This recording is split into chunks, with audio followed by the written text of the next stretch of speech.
Brother, there's a conspiracy out there. You hear what I'm saying? There's a conspiracy. A C-O-N conspiracy. Attack on a rabbi's home outside New York City where dozens were celebrating Hanukkah. An intruder bursting in, slashing people with a large machete before driving away. 5 people were hurt, among them the rabbi's son. Within hours, the suspect found covered in blood, taken into custody. Tonight, he's charged with 5 counts of attempted murder and burglary. The governor calling the attack an act of domestic terrorism. Here's ABC's Stephanie Ramos.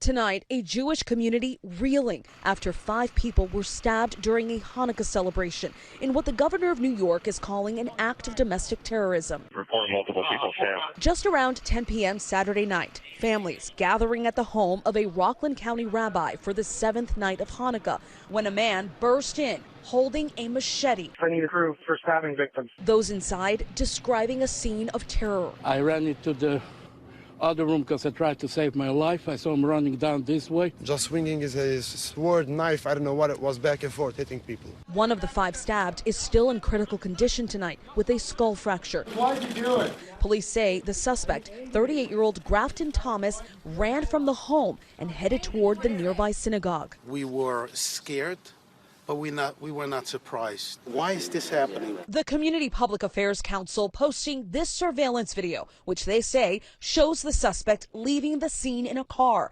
This man chasing after him, writing down the license plate. I saw him going into his car. I followed him to make sure that he doesn't go into the synagogue. Police say that plate number was critical to the case. The NYPD later apprehending Thomas in Harlem and say he was covered in blood. Today, Thomas, in a white plastic jumpsuit, arraigned, charged with 5 counts of attempted murder. Governor Cuomo says this attack is the 13th anti-Semitic incident since the beginning of December in New York State.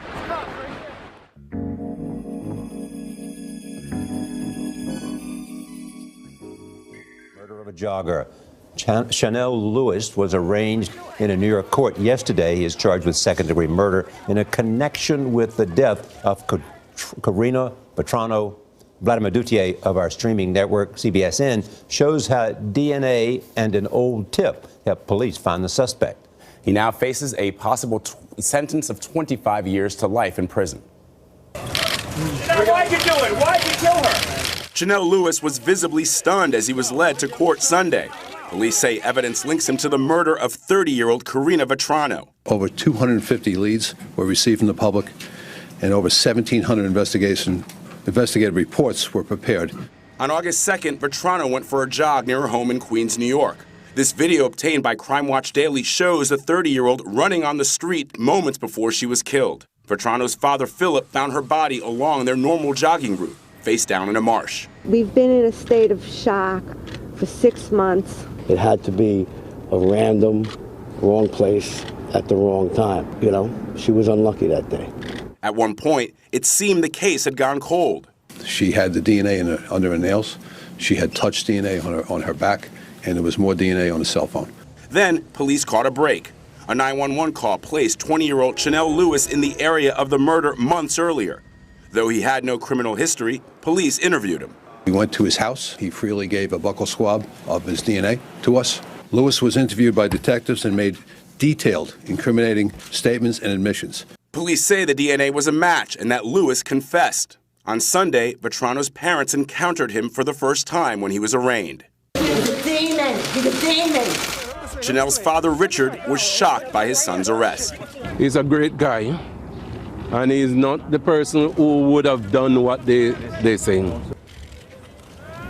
Vetrano's parents say that a more extensive DNA search called familial testing could have solved the case quicker.